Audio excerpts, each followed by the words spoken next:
Ayun. So, welcome everyone sa ating day 2 ng Facebook 5-day Facebook Ads Challenge, and I'd like to welcome everyone, Miss Dina, Sir Mark, Miss Samantha, Miss Mylene, Miss Camille, Ces, Ray, Christine Reyes, ayun.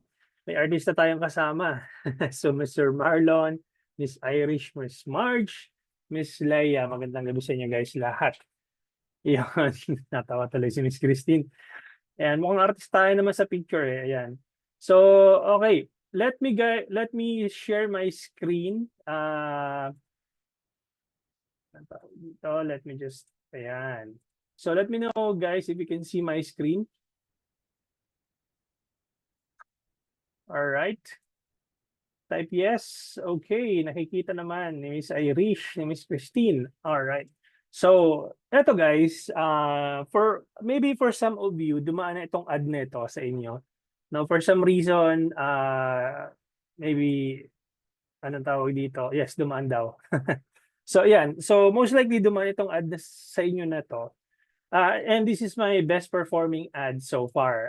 It's been running for about 2 years na. No?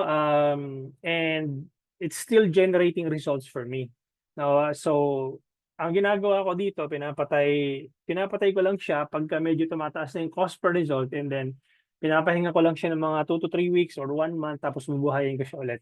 Because this has been performing uh, for the rest of my campaigns or the rest of my ads. Ito yung best performing ad ko na nagra-run. Now, maybe you're just curious, ano nga ba itong ini-explain ko dito? For those of you na napanood yung video, basically Meta is an auction, no? In layman's term, auction means bidding. Okay, binibid mo yung budget mo against your competitors para yung ads mo ang lumabas. Okay, ganun po yung nag-work si Meta.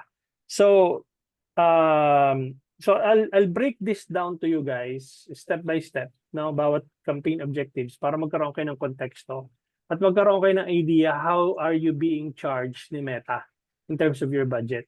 Okay?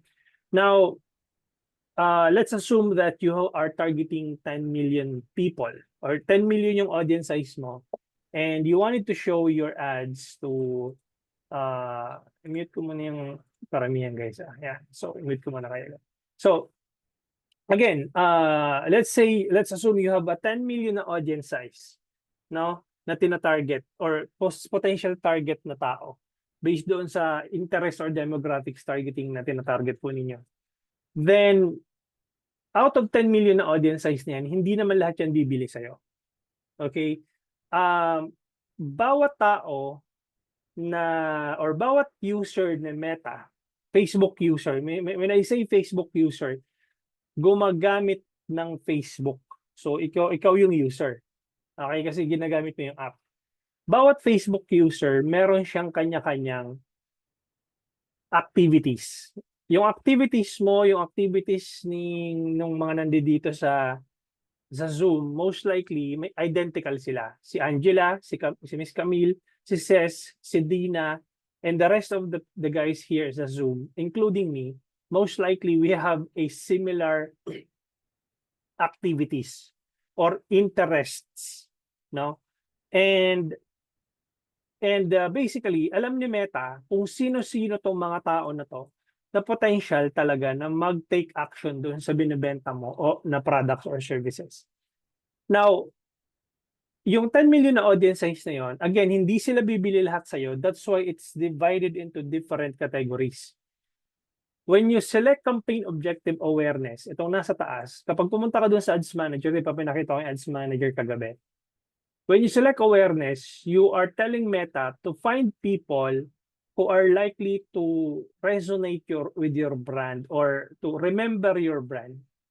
No, yung posibleng maalala yung brand mo, kaya siya brand awareness. Okay? Or brand recall, no? Meaning hinahanapan ka ni Meta ng number of people na posibleng ma-recall yung brand mo. But it doesn't necessarily mean that they will take action right away. Because itong mga tao na to, wala silang historical data ng purchases or ng providing their information of becoming a lead. So, ang binabayaran mo dito kay Meta, yung CPM na tinatawag, cost per mille or cost per mille. It's a French word that stands for cost per 1,000 impressions. Ibig sabihin, sa bawat 1,000 nakakakita ng ads mo, you are being charged ni Meta. Ulitin ko, sa bawat 1,000 katao na nakakakita ng ads mo, yun ang binabayaran mo kay Meta per 1,000 impressions. So you can just imagine, merong kang tarpaulin na nilagay sa labas ng bahay mo, may dumaang 1,000 katao na nakita yung tarpaulin mo, yun yung binabayaran mo kay Meta. Regardless kung nag-inquire sila or hindi. Kung pinanood ba yung video mo or hindi. Kung nag-comment ba sila, kung wala silang ginawa, no, basta dumaan lang sa newsfeed nila yung ads mo, bayad mo yon, binayaran mo siya. Unlike doon sa Google Ads, cost per click sila, CPC ang tawag doon. Meaning, kahit na nakita although may bago ng ngayon yung Google Ads, may bago ng anong tawag dito, optimization. But yung pagkakaiba ng Google Ads sa Facebook Ads, yung Google Ads kasi, once you click the link, di ba pag nag-search ka ng, let's say, salon near me, tapos maglalabasan yung results ng salon. Kapag hindi mo kinilik yung lumabas na results doon, na sponsored, hindi ka ma-charge ni Google. However, kapag kinilik mo yung link na yon, that's how you're being charged. Tsaka ka pa lang mababawasan or i-charge ni Google. Sa Meta, iba. Magkaiba sila, opposite. Ang Meta, the moment na lumabas yung ads mo sa newsfeed ng target audience mo, bayad mo yon. Kahit wala silang ginawa. Kahit hindi sila nag-inquire, hindi sila nag-comment, hindi sila nag-share, hindi sila whatever, kung ano man yung pinapagawa, hindi nanood ng video, bayad mo yan. Okay, ang binabayaran mo doon, cost per 1,000 impressions. So, ibig sabihin, itong awareness, hinahanapan ka ni Meta ng mababang cost per 1,000 impressions para maipakita yung ads mo to 1,000 people at a lowest cost. Okay? Mababang CPM. But it doesn't necessarily mean na bibili sila agad sa'yo. Kaya makikita mo, puro eyeballs lang yun nandito. Okay, down the line, when you select traffic, you are telling Meta, bigyan mo ako ng mga tao na may historical data of clicking the link. No, ito yung mga tipo ng tao na panay ang click ng link. No? Let's say kung may website ka, pag nakita yung link ng website mo, i-click nila yon. So, ibig sabihin, is yung data ng tao na yon, may storage si Meta nun. And then, nilalabas ni Meta yung data nun kapag ka may nag-advertise targeting those people. So, ang binabayaran mo naman dito, lowest cost per click. Okay?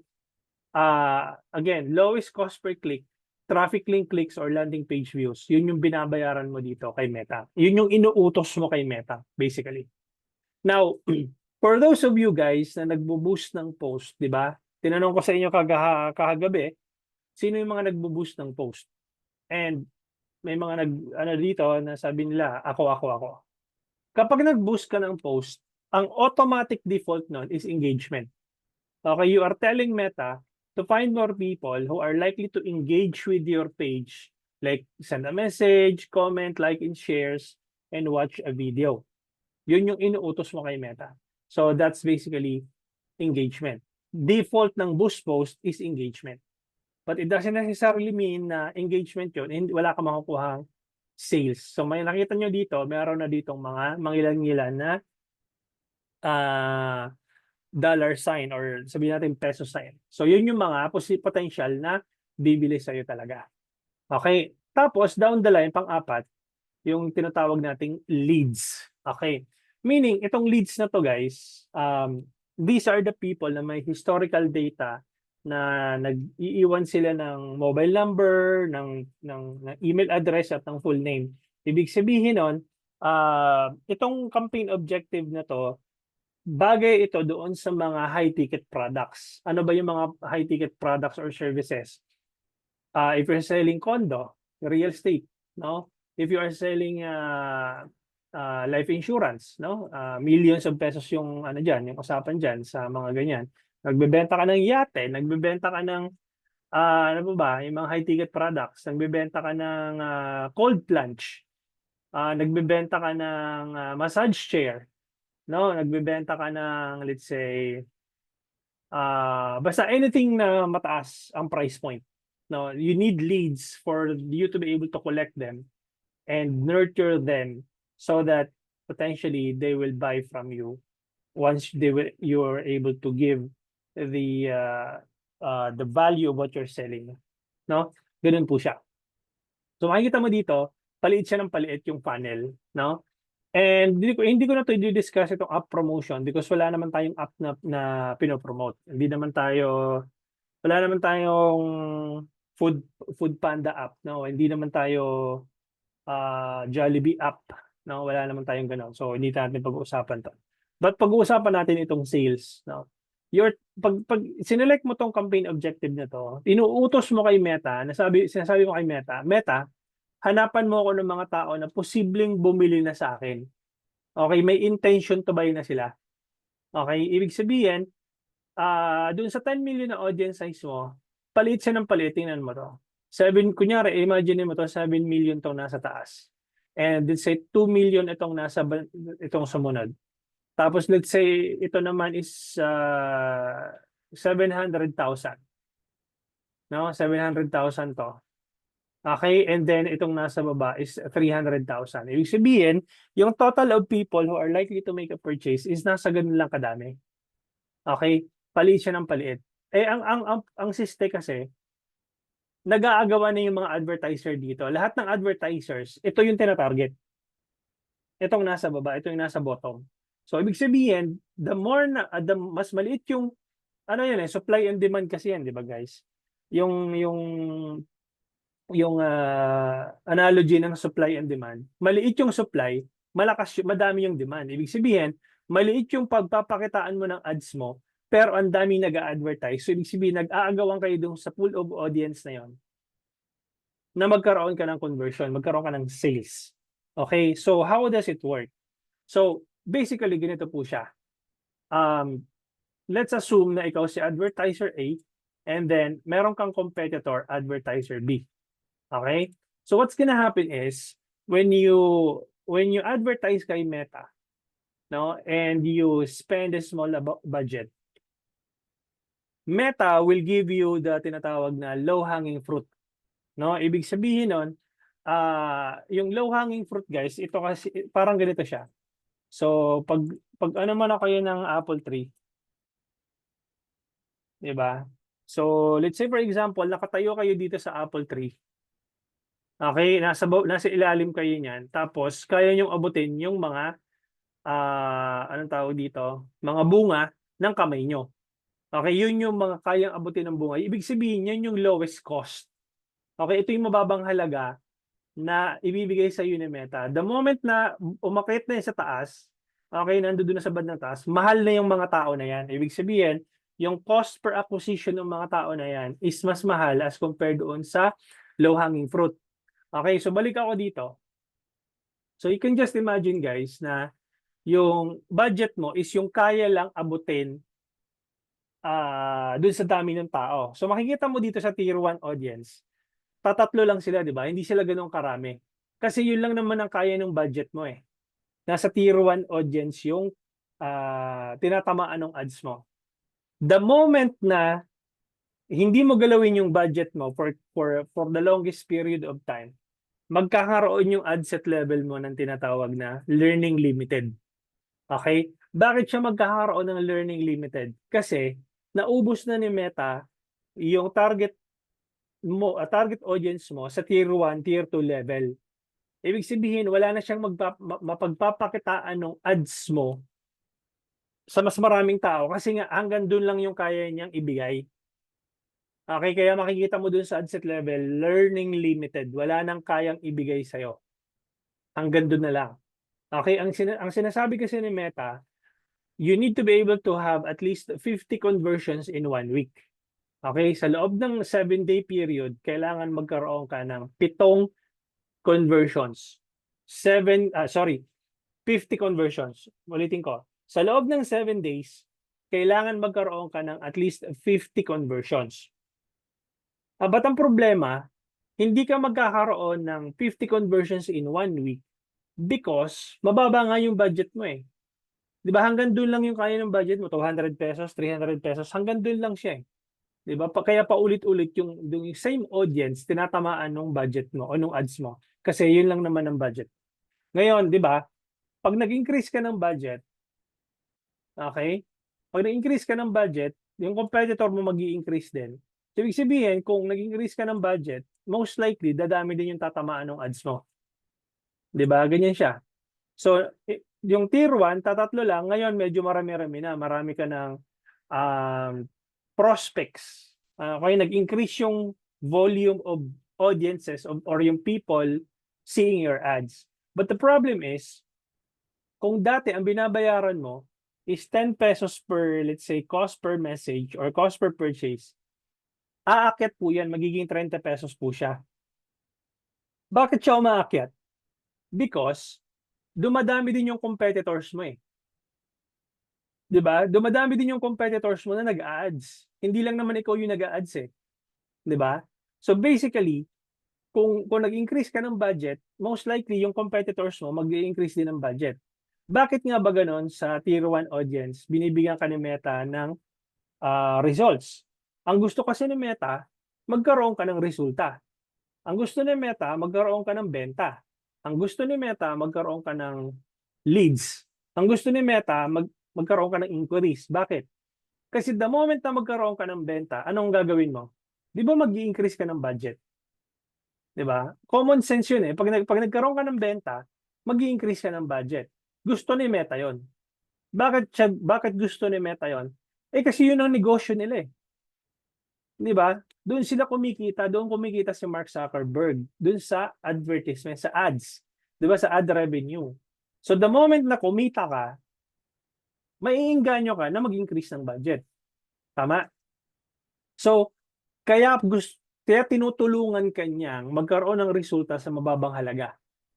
Kahit sa 200 pesos mo, sa 300 pesos mo, sa akin nga, sa case ko, 100 pesos yung ginagamit ko as testing eh. So, yun yung gustong mangyari ni Meta. Magkaroon ka ng benta, magkaroon ka ng resulta. Okay. Now, sabi ko nga, hanggang doon lang naman talaga yung kaya ni Meta ibigay. Dahil malit nga yung budget mo. Ang gusto ni Meta, i-move mo na yung budget mo pataas. But the problem is, marami na kayong competition dyan. Nagkukumpit kayo sa auction. Okay? And the moment you increase your budget to even more, okay, maraming kang tinatamaan na audience. Okay, mataas na yung budget mo. Nasa tier 9, tier 8 to tier 9 audience na yung tinatamaan mo. Diba? But the thing is, yun nga, hindi lang kayo yung nag-a-ads. Okay? You have to bear in mind na hindi lang ikaw yung nag-a-ads. And that's the reason why kung 10 pesos dati yung binabayaran mo, pag nag-increase ka ng budget, automatically mag-i-increase din ang cost per result mo. Ang cost per message mo tataas din. And pataas ng pataas. Ngayon, paano mo ibibit yung algorithm? Paano mo ibibit yung cost?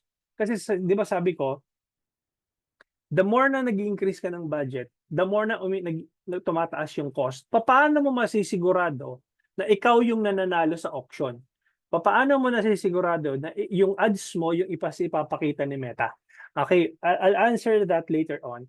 But right now, I need you to have a context kung paano ba kayo charge ni Meta. Paano pa inapakita yung ads nyo ni Meta? Okay? So, ganito po siya. Let's say for example, ito si Miss Irish. Okay, si Miss Irish, mahilig siya sa bags. Okay? And then, mahilig siya sa bags. Okay? And then, si Sir Marlon. Pagpalagay natin si Sir Marlon is advertiser A. Okay? And let's say for example, si Sir Mark, okay, is advertiser B. Diba? Advertiser A, advertiser B. Sabi ni Sir Marlon, Meta, magra-run ako ng ads, targetin mo nga yung mga katulad ni Miss Irish na mahilig sa bags. Okay? Yan. So, yan. So, sabi naman ni Sir Marlon, ako rin Meta. Okay? Gusto ko rin targetin yung mga katulad ni Miss Irish na mahilig sa bags. And sabi ng dalawa, maglo-launch kami ng ads at 12 midnight. Sabay sila. Okay? So magkalaban si Marlon, no? Si Sir Marlon. Sige, si Marlon tsaka sino pa yan? Si Mark, sorry. Mark pala to. Yan, magkalaban silang dalawa. Para advertiser A, itong si Sir Mark, advertiser B. Ngayon, pareho silang sabay nag-launch ng ads nila at 12 midnight. Sabi ni Sir Marlon, Meta, I'm willing to spend 500 pesos per day. Okay? To run ads. No? And sabi naman ni Sir Mark, I'm willing to spend also 500 pesos per day. Yun yung ad budget niya na nilagay. Now, basically, Meta will check if which of those ads, wag mo na kayo ano tawag dito, mag-drawing. Ako muna magdo-drawing. No? Ayan. So, sabi ni Meta, I'll be charging you your campaign as let's say 250 pesos per 1,000 impressions. Okay, kay Sir Marlon. Tapos, ganoon din, midday na determine din ni Meta na nasa around 250 pesos yung cost per 1,000 impressions. Now, the thing is, over time, makikita ni Meta kung kaninong ad yung mas nagkakaroon ng inquiries, nagkakaroon ng comments, likes, and shares.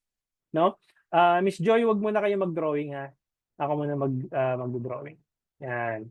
So basically, ganun po yung anong tawag dito? Nawala tuloy ako. So, ibig sabihin, mamimili na si Meta ngayon or titingnan ni Meta dito kung kaninong ad yung mas nagbibigay ng nagkakaroon ng inquiries. So, ibig sabihin, kapag mas maraming inquiries kay Sir Marlon, okay, ang mangyayari po nun, bababa ang cost per 1,000 impressions ni Sir Marlon. Kung dati si Sir Marlon nagbabayad ng 250 pesos per impression, per 1,000 impressions, ang CPM niya magiging 200 na lang siya. So, bababa po siya. Okay? Magiging 150. Okay? Yan. So, ibig sabihin nun, pag bumaba yung cost per 1,000 impressions ni Sir Marlon, ang mangyayari po nun, tataas po yung number of impressions. Okay, bakit? Pinapaboran ni Meta yung ads na maganda, maraming nag-engage, maraming bumibili. Okay, ang tawag po doon, nire-reward po ni Meta yung ads mo. Okay, mas pinupush niya po yung algorithm yung ads mo kasi people are engaging on it. Ano naman ang mangyayari kung pangit yung ads ni Sir Mark? Okay? Mangyayari po noon, tataas po yung cost per 1,000 impressions ni Sir Mark. Kung dati nagbabayad siya ng 250, magiging 300 pesos po yan. Magiging 350 and pataas ng pataas. Kapag tumaas yung cost per 1,000 impressions mo, ano mangyayari? Pag tumaas yung cost per 1,000 impressions mo, ibig sabihin, nagmamahal yung cost. No? Bababa yung number of impressions. Okay? Ibig sabihin nun, mataas na yung cost per 1,000 impressions mo, kukunti na nakakakita ng ads mo. Mas pinapaboran or dahil pinapaboran yung kay Sir Marlon, yung sa'yo naman is pinipenalize. Okay?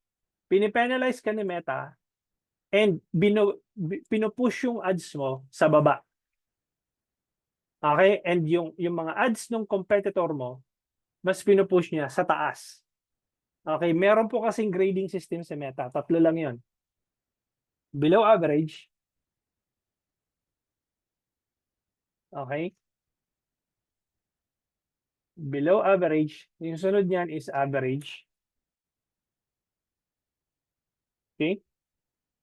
And above average. Ito yung pinaka grading system mo. 3 lang 'yan. Okay, makikita mo 'yan sa ad level. So ipapakita ko sa inyo yung mismong ads ko na tumatakbo para magkaroon kayo ng idea. Okay, buksan ko yung ad account ko, yung ads manager ko para makita ninyo yung ibig ko sabihin. Meron pong grading system sa Meta. Ngayon, kung pangit talaga yung ads ninyo, makikita nyo below average yan. Okay, so go dito. Saan na ba yun? Ayan. So I'm gonna share my screen and here you go. Okay. So ito po siya. So tatlo po yan eh. So quality ranking, no?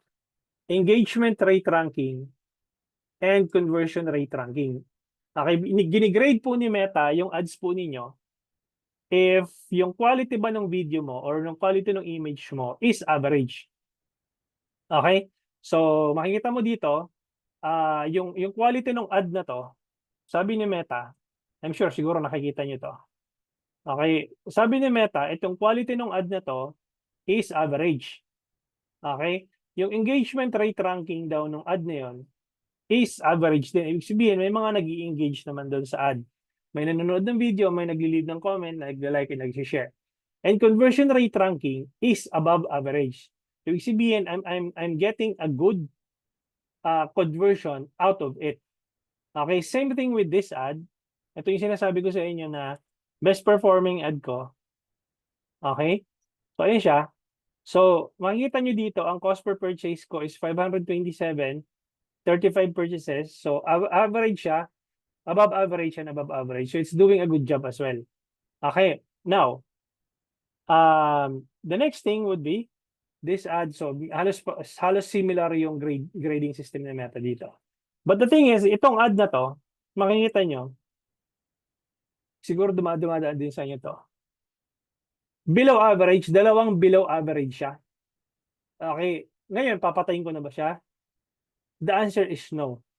Bakit? Kasi I'm able to get still purchases and the cost per purchase is within my ideal cost. Okay, mas mababa siya, di ba? Ito, 527 yung nasa taas. So, 527.23, mas mababa ang cost nito. So, papatayin ko na ba dahil dalawang below average? Hindi. Kasi within the ideal cost. 178 ang cost per purchase nito eh. Ituturo ko sa inyo to by day 5. Okay? So, ganun po siya magbasa ng data. So, ituturo ko din sa inyo yan day 4. So, ibig sabihin po guys, sino dito yung anong tawag dito? Sino dito yung nung nag-click kayo sa ads ko, lumabas din yung competitor ko sa inyo? Let me know in the chat. Si Miss Irish, di ba? Sino pa? Si Ces, si Patrick. Most likely all of you. Si Sir Marlon. Tama ba? Nung napansin nyo ba, ganito guys, no? Bigyan ko kayo ng idea. Nag-search kayo ng flight papuntang, let's say, Palawan. Or flight papuntang, let's say, Taiwan. No? Nag-Google search kayo. Google search kayo. Anong tawag dito? Cheap flights to Taiwan. Halimbawa, ganyan. Excuse me. So, maya-maya, lumalabas na yung ads ni Cebu Pacific. Lumalabas na yung ads ni AirAsia. Nagigets nyo ba guys? Kasi, meron kayong intention to buy. Na-detect ng algorithm na may intention to buy kayo. So, same thing with, nag-engage kayo dun sa ads ko. Okay? Meaning, alam din ni Meta kung kaninong ad yung ipapakita sa inyo. Possible competitor ko. Okay?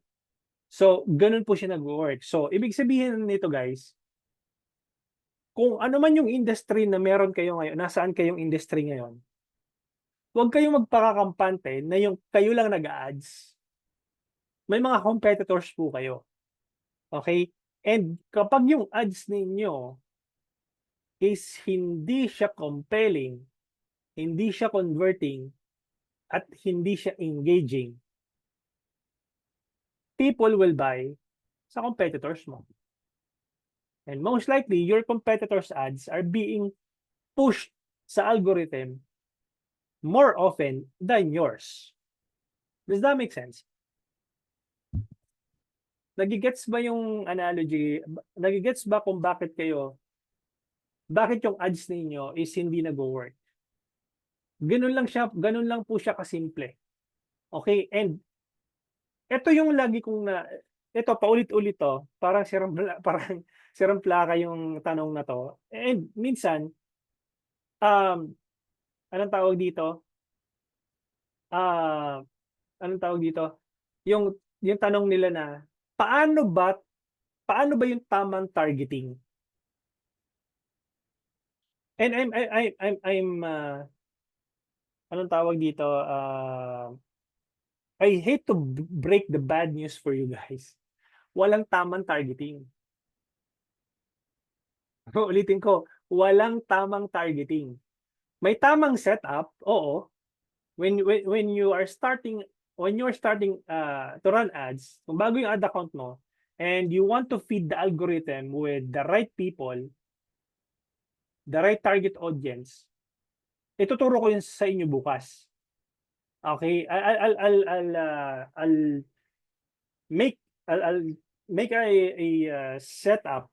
I'll create a campaign from scratch. Ipapakita ko sa inyo yung tamang pag-setup ng ads at nung targeting ninyo. Okay? Ituturo ko sa inyo tomorrow. Pero para tanungin niyo ako, paano ko ba mata-target ng tama yung yung audience ko? May tinatawag po tayong creative targeting. Ibig sabihin po ng creative targeting, your creatives does the targeting for you. Nagigets? Yes, exactly, Sir Miss Marge. Dapat yung creatives at ad copy dapat compelling din. I'm not sure guys kung napanood niyo na yung interview kay Mark Zuckerberg. I think it was 2 months ago. Sabi niya, when mag-advertisers don't need to complicate things. Sabi niya, AI will do the thing. 'Di ba? Kaya nga nandiyan yung Advantage Plus eh, nandiyan yung mga mga settings na 'yan. Sabi niya, how much is your budget? How much are you willing to pay for every action, for every purchase halimbawa? Magkano yung willing kang bayaran? And yun nga, magkano yung budget mo? And we'll do the rest. We will do the heavy lifting for you. We will find your audience based dun sa ads na pinapakita mo. But the thing is, ito yung masaklap. Kapag yung ads mo hindi compelling, hindi engaging, at hindi converting, ano mangyayari? Ipupush ka down. At yung competitor mo, ipupush yung up. Ganun po siya nag-work.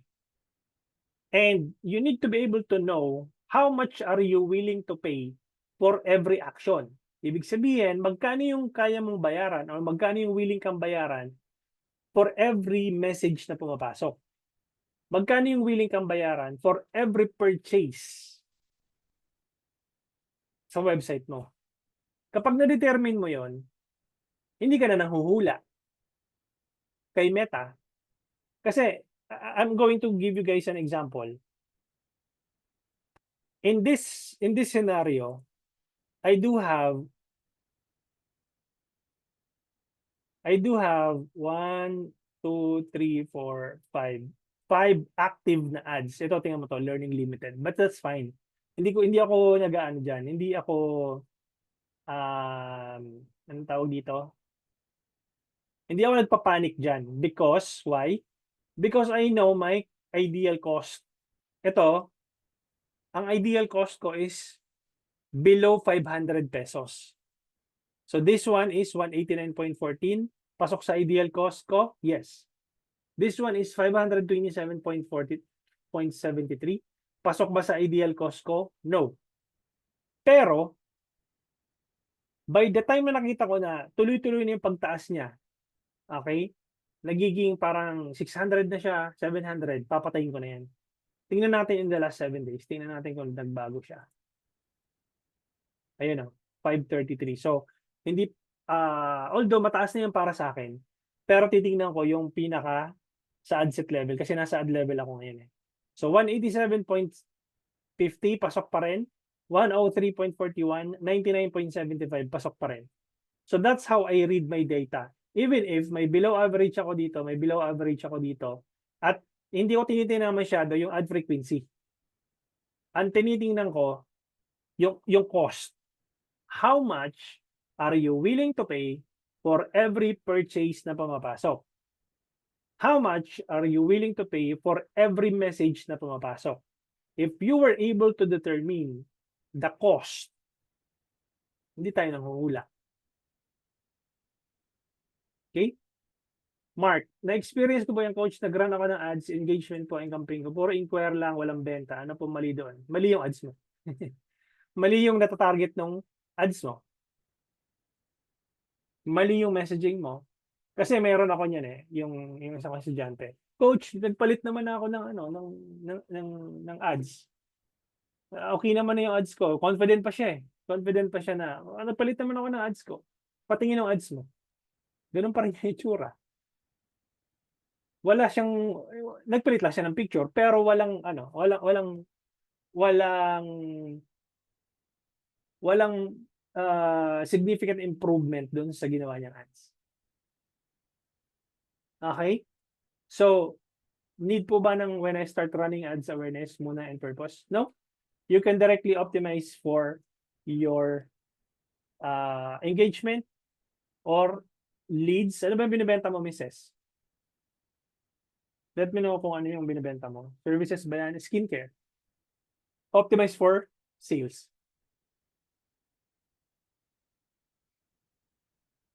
Optimize ka na directly for sales, Mrs. And if I were you, invest into a website or a landing page at least. Okay? By the way, guys, i-follow nyo ako sa yung sa ano, sa i-follow nyo ako kasi I'm doing a case study. This is my own brand. I'm trying to launch my own brand. Or i-follow nyo na lang yung Facebook page ko. No? And I'm not sure kung naka-join na kayo sa Facebook group. No, may Facebook group po tayo. So, ayan. So join kayo sa Digital Homey Academy and I'm posting some of the updates, no. So join, ito yung link sa ano sa chat, no. Join lang kayo diyan and I'm going to accept you guys sa Facebook group natin. Okay? So invest ka, Mrs. ng ano ng mag-invest ka sa website or mag-invest ka ng ang tawag dito. Accept ko muna kayo, may mga pumapasok eh. Diba? Accept ko yung mga nag-ano, yan. Approve all ko kayo dito. So you can ask questions din dyan. Yan, si Marge Amante nandito na. So yun. Basically guys, may website ka na. Yun. So, ang gawin mo is optimize ka ng sales agad. Okay? Kasi you want to get the most out of your budget. So, diretso ka na sales. Okay?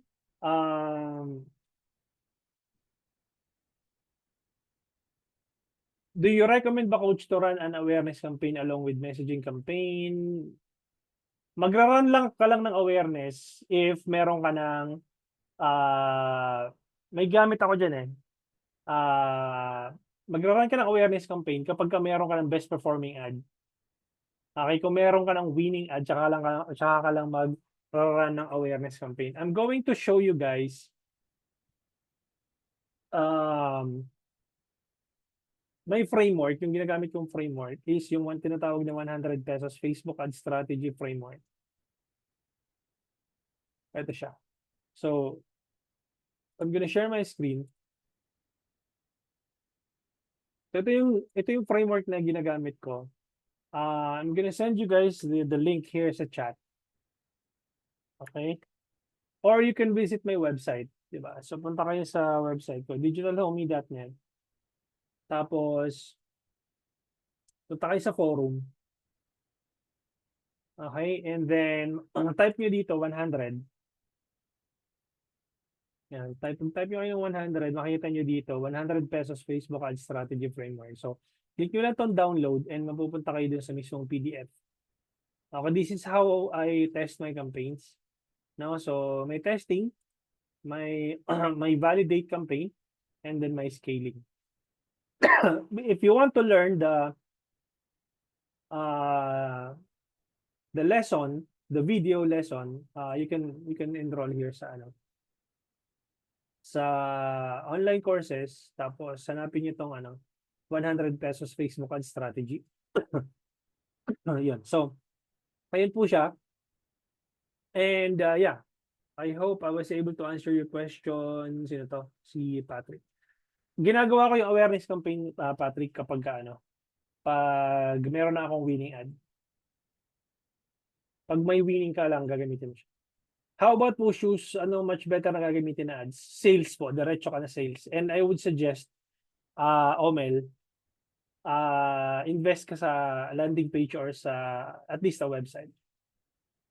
Christine, how about sa education service like IELTS review and English workshop? Leads or engagement. Alin man sa dalawa, you can test it both. Naalala ko noon nung nag-start ako mag-online. Hindi naman ako kagalingan mag-English pero nag-apply ako sa anong tawag dito? Sa Chinese company, and I'm teaching Chinese students para makapasa sila sa IELTS exam. So yun, naalala ko lang bigla. So, okay, may website na, joined na, yan. So, accept ko yung mga pumasok sa sa Facebook group. Ano na campaign po ang gagamitin pag gusto ko talaga makabenta? Messenger po or ang landing page po. Ganito kasi Sir Mark, no? Ang problema ko kasi diyan sa Messenger campaign, unang-una matrabaho.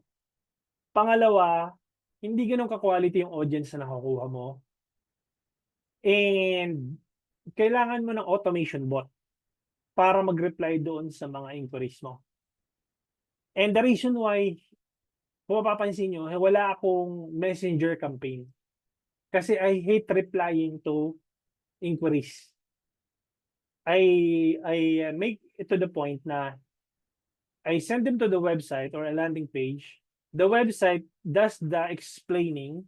The videos does the explaining sa page ko. And if they are compelled enough to make a purchase, they will make a purchase. Hindi yung maghapon na kayong magkausap, 3 buwan na kayong magkausap, 6 na buwan na kayong magkausap, itatanong niya sa asawa niya. Eh kaso, 10 yung asawa niya, inabot na kayo ng 1 taon, hindi pa kayo nagkakatuluyan. So, that's the reason why I invested sa website and landing page. Okay? So, I would suggest, invest ka sa website and landing page, and try to optimize for Messenger, pero small budget. Okay? For dental services po, sales din po ba or leads? Leads po, Miss Samantha.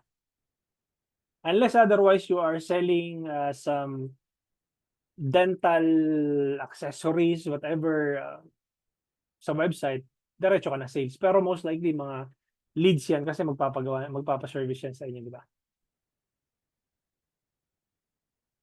Di ba po ba it contradicts sa idea ng funnel wherein awareness is at the top of the funnel where you generate broad awareness? Or does it mean it works better when you have winning ad to use for awareness campaign? Okay. Somehow, yes, it contradicts, Patrick. But the thing is, hindi ka naman milyonaryo or bilyonaryo eh. Hindi ka katulad nung mga big corporations. They can afford to run ads.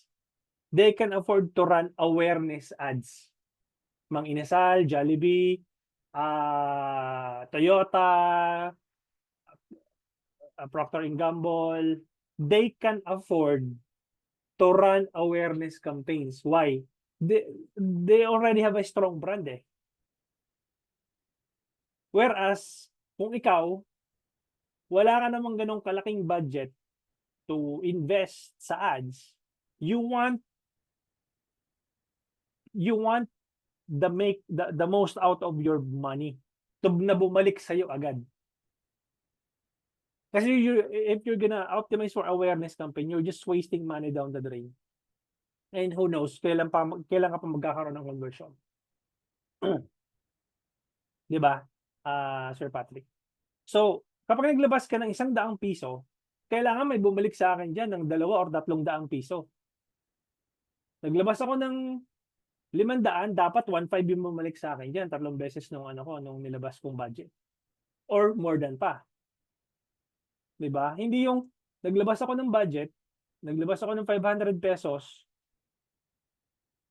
after 6 months pa ako kikita. Hindi pwede yun. Mauubos ka nun.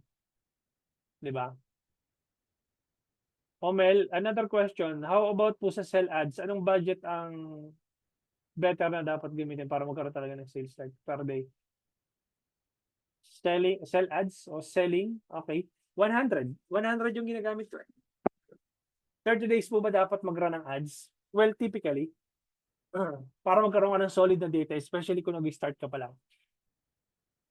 Follow nyo yung page ko. Okay? Kasi I'm posting I'm launching a case study. So punta kayo Digital Homie. Siya. Digital Homie, follow nyo lang yung page ko. I'm posting some valuable content here because I wanted to show you guys how to start a brand from scratch. Ito, mayroon akong part 4. So ito yung part 3. Kalulaunch ko lang halos this week lang.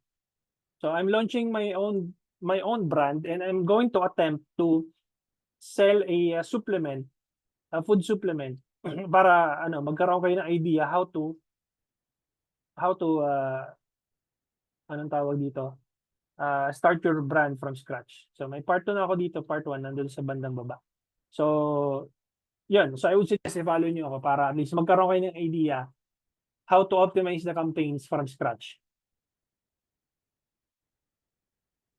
Okay? Angela, di po pala effective pag tag 4 to 7 days lang, coach? No, what I mean, Miss Angela, yung 3 days minimum tolerance to 5 to 7 days maximum tolerance. Yun lang yung ginagamit kong basis para mag-decide. Not necessarily mean na hindi siya effective. Okay?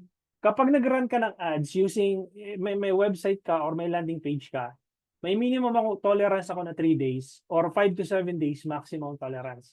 But it doesn't necessarily mean na hindi yun effective.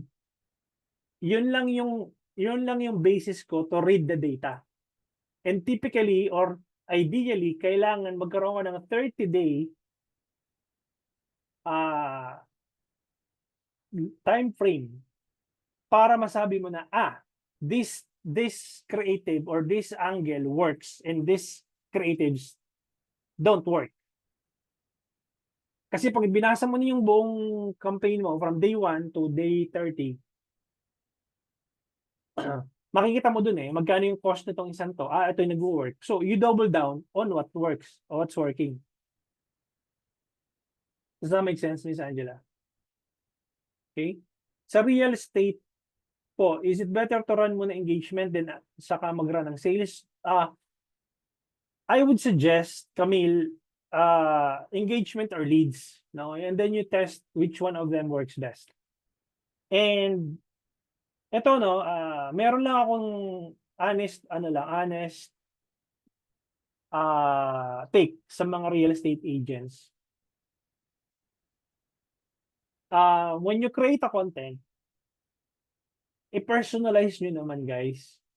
No, i-personalize nyo naman. When you create an ad, i-personalize ninyo doon sa target audience ninyo.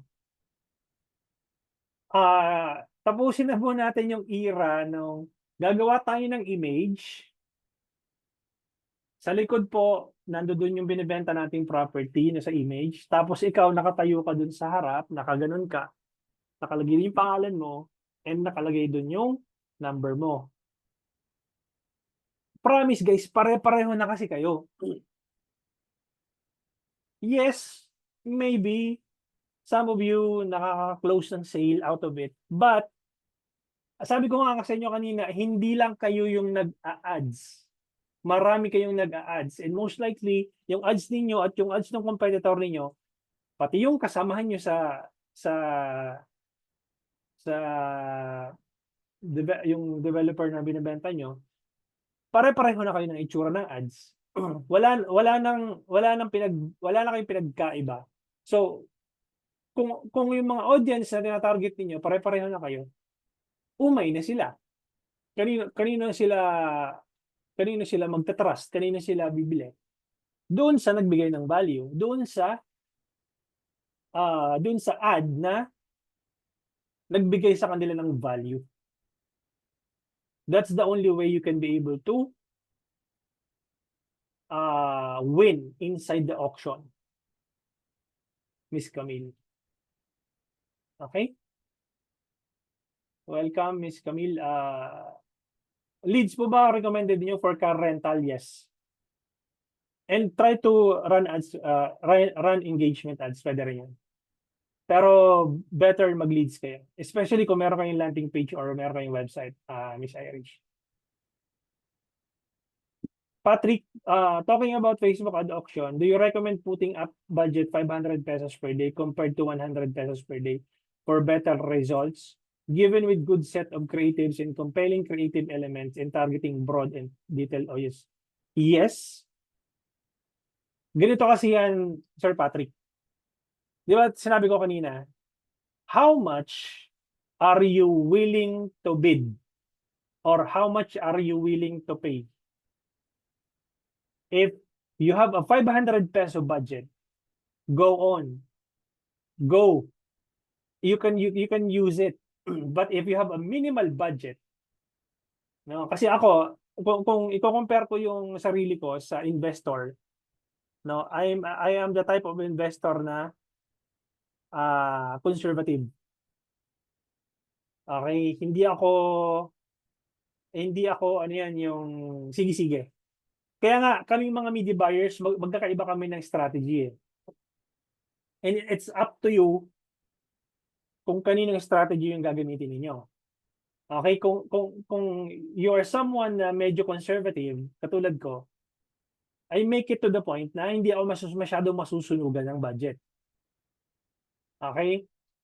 Yung iba kasi, yes, yung iba 500 pesos na agad yung nilalagay nila. Or minsan pa nga 1,000 eh. They can, because they can afford. They already have a budget. Okay? But for someone na nag-i-start, no, I would always want to have a small budget. Kasi bottom line, ganito lang naman yun eh. Babalik lang doon sa question. How much are you willing to bid? Kasi auction nga, di ba? If you're willing to bid 500 pesos, so be it. Use 500 pesos. Wala naman pumipigil sa'yo. Does that make sense? Kahit mag 2,500 day budget pa yan, 5,000 budget, if you can afford to spend that budget or that amount, go on. Walang pumipigil sa'yo. But, here's the caveat, Sir Marlon. What if walang nag-work? You spend 2,500 daily budget, you multiply that to 7 days. Okay, nag-spend ka ng 2,500 times 7 days. That's 17,500 loss. Nagets mo? Walang nag-work eh. 2,500 daily budget ka. Loss na agad yung 17,500 mo. Eh, what if? Nag-spend ka ng 100 pesos per day. Times mo sa 7 days. 700 pesos.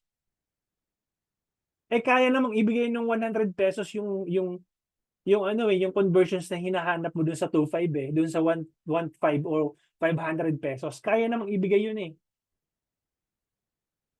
And I have proven it multiple times sa mga campaigns ko. Diba? 500 pesos, fine. Go ahead. Wala namang pumipigil sa'yo. But, make sure na you are willing to accept the losses. Sige, compute natin. 500 pesos per day. Times 7 days. That's 3,500. Di ba? Per ad set. Yung sa isang ad set, 500 pesos. Kung meron kang tatlong ad set, di 1,500 yun. Di kung 1,500 total daily budget, kasi tatlong ad sets yun 500 pesos per ad set. Times mo sa 7 days, that's 10,500 already. What if walang nag-work? Loss yung 10,500. Saan napunta? Kay Meta. Happy na naman si Mark Zuckerberg. Pero kung conservative ka, like me, I have 500 pesos, i-divide ko into 5 ad sets, so that's 100 pesos per day. Meron akong 5 ad sets na niraran. 500 divided by 5 ad sets, so 100 pesos per day. Diba? 500 times 7, 3,500 lang yung naubos ko. Pero I'm able to test 5 creatives already. Diba? Losses man ako ng 3,500, hindi yung ganun kasakit. Kaysa compared mo sa 10,000 plus o 15,000. Does that make sense? Diba?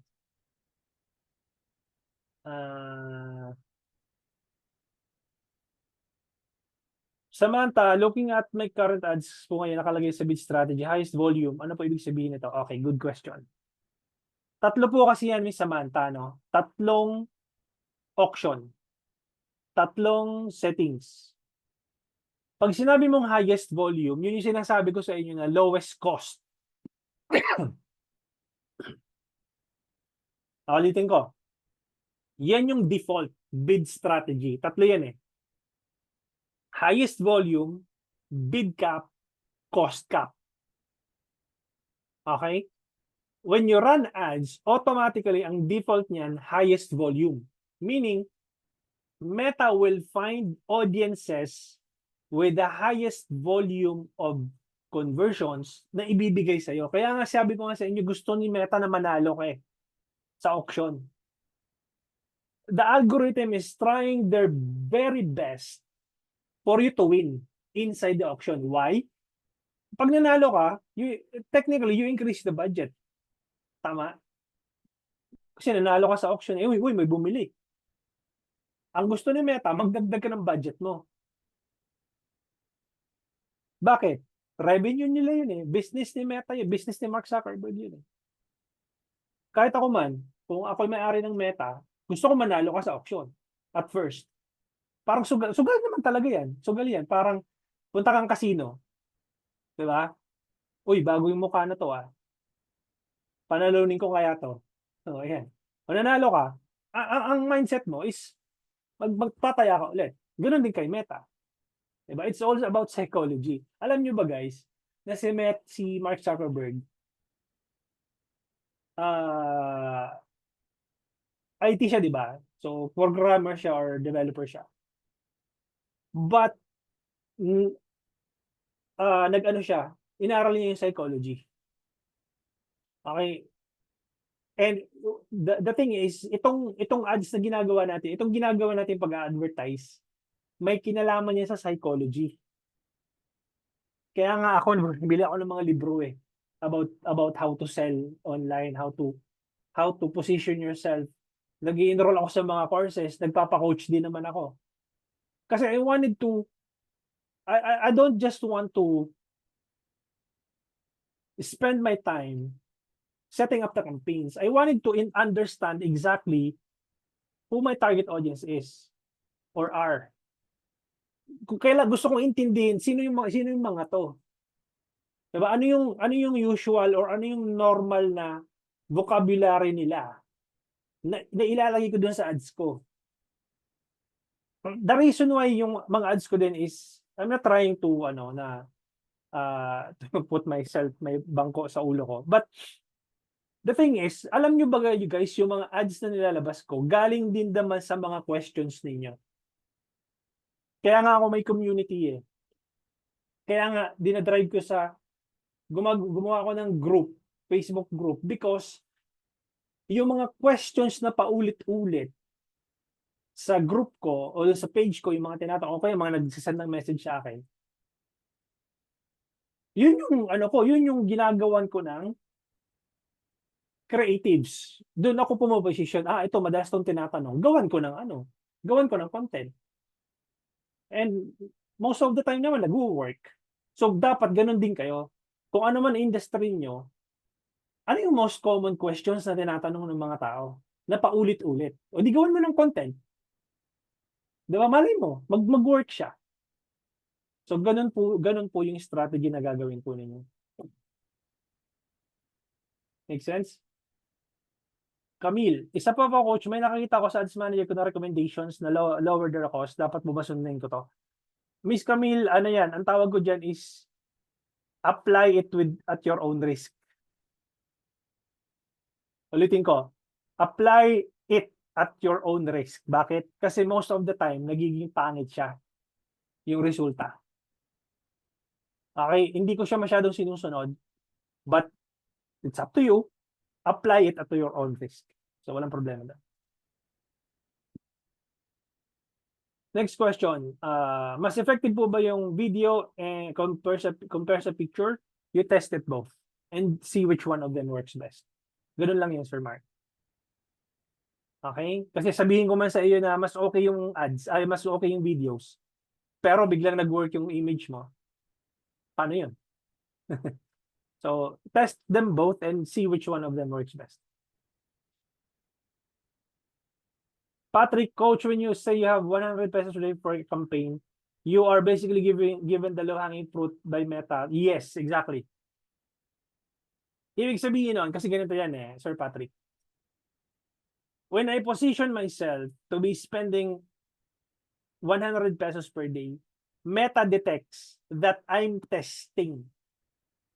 So technically, Meta will give me a low-hanging fruit. That's the highest volume per acquisition.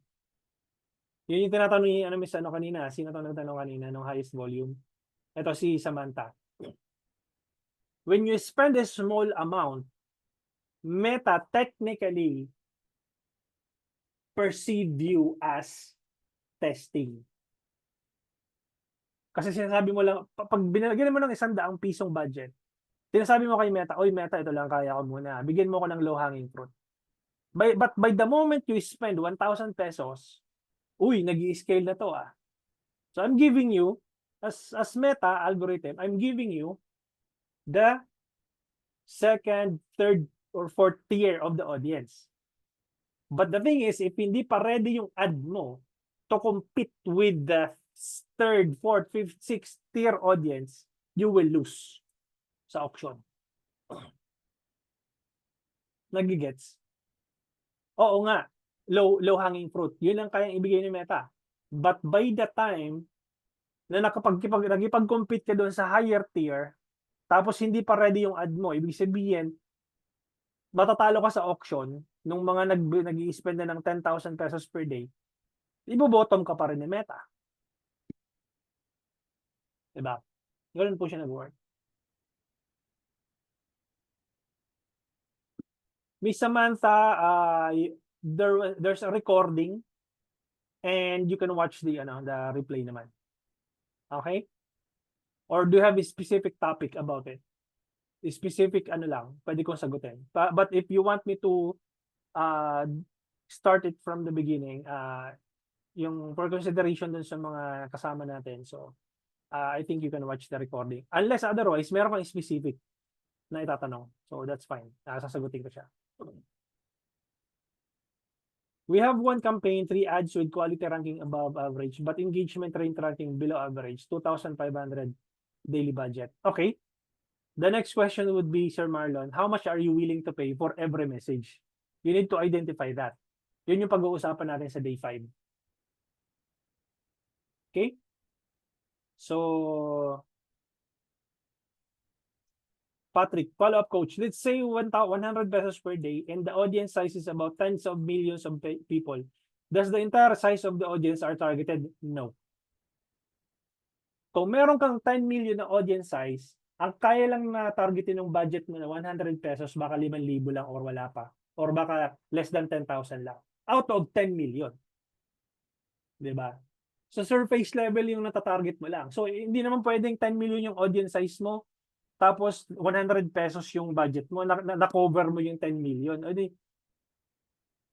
ano naman yun? Hindi, ano, hindi tama yung budgeting mo, no? Ay, hindi yung ano, hindi tama yung pagpapakita ni Meta ng ads nun. Kasi kung ano lang yung kaya ng budget mo, yun lang yung audience size na makikita mo. I'll give you an example.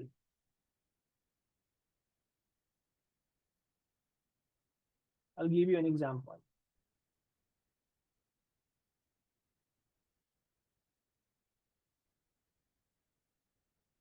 Ganito yan eh. Ganito siya. So, I'll explain. Pag nag-create ako, okay, let's say for example, let's say traffic na lang. Traffic, for example lang naman. Okay, ito, manual campaign, continue. Tingnan mo to ah.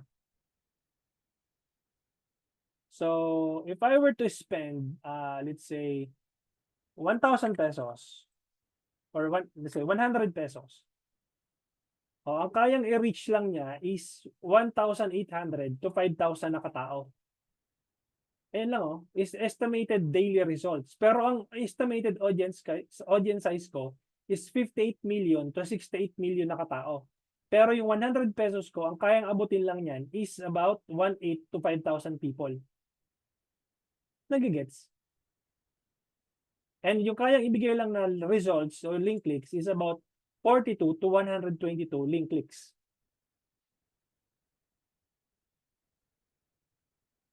Getching? Sir Patrick, naintindihan? All right, so is it possible you have 100 pesos per day and you still can gain higher tiers if your ad is superb? Possible, yes, Miss Heidi. If nag-viral talaga yung 100 pesos mo na yon, yung 100 pesos siya, tapos superb talaga, as in nag-viral or ang daming views, ang daming inquiries, yes. Ipupush yun ni Meta kahit 100 piso. Okay? Kinay ko po kasi if I have business portfolio. Especially, Heidi, kung na-share yun multiple times, madaming eyeballs yun. Okay, but to give you an idea how many eyeballs, of course, I cannot give you the numbers, but it will depend kung ilang number of shares yun. Chinek ko po kasi if I have a business portfolio, ang nakalagay po is other assets, pero hindi naman po yung personal profile ko yung nakalagay sa other assets.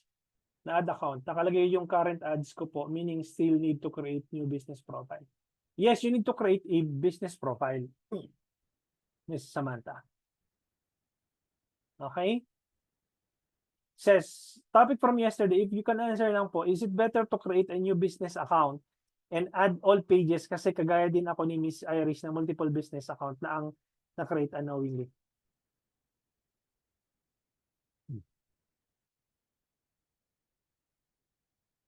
Pwede mo namang ilagay yung mga pages doon sa business portfolio na yun or business account for as long as kung magkakaiba sila ng business model, create multiple ad accounts for each pages. So one ad account, one page. Ganun po siya. Kahit na nasa loob sila ng isang business portfolio. Okay lang yun. But make it to the point na kung magkakaiba ng business model yun, one page, one ad account. Yung proper setup ng audience meta, coach, discuss mo po ba? Yes, tomorrow. Nakadepende pa rin kung gaano kaganda ang creatives mo pala, coach. Yes, exactly. Ito guys, no? Tigilan na natin yung ano yung tamang targeting. Okay? Ako na mismo nagsasabi, walang tamang targeting. Meron nga ako nga, guys, broad open audience eh. Wala akong interest na nilagay. Wala akong demographics na nilagay. 18 to 65 plus lang yung nilagay ko. Pero superb yung video na pinakita namin. Ang lupit nung conversions. Ang daming conversions. So, nasaan yung sikreto? Nasa creatives. Of course, yung offer mo, kung maganda yung offer mo, 'di ba? Gano'n lang siya. Okay, maraming salamat guys for joining tonight. Putulin ko na 'to kasi 8:40 naman, So, meron kasi akong upcoming meeting, so magpe-prepare pa ako. Thank you so much for joining tonight. I'll be sending you guys the instructions on how you can be able to access the replay. Just give me 30 minutes to render the video and ipapasok ko na yan sa dashboard din. Thank you so much and have a good night, and I'll see you tomorrow, 7:30 p.m. Bye-bye.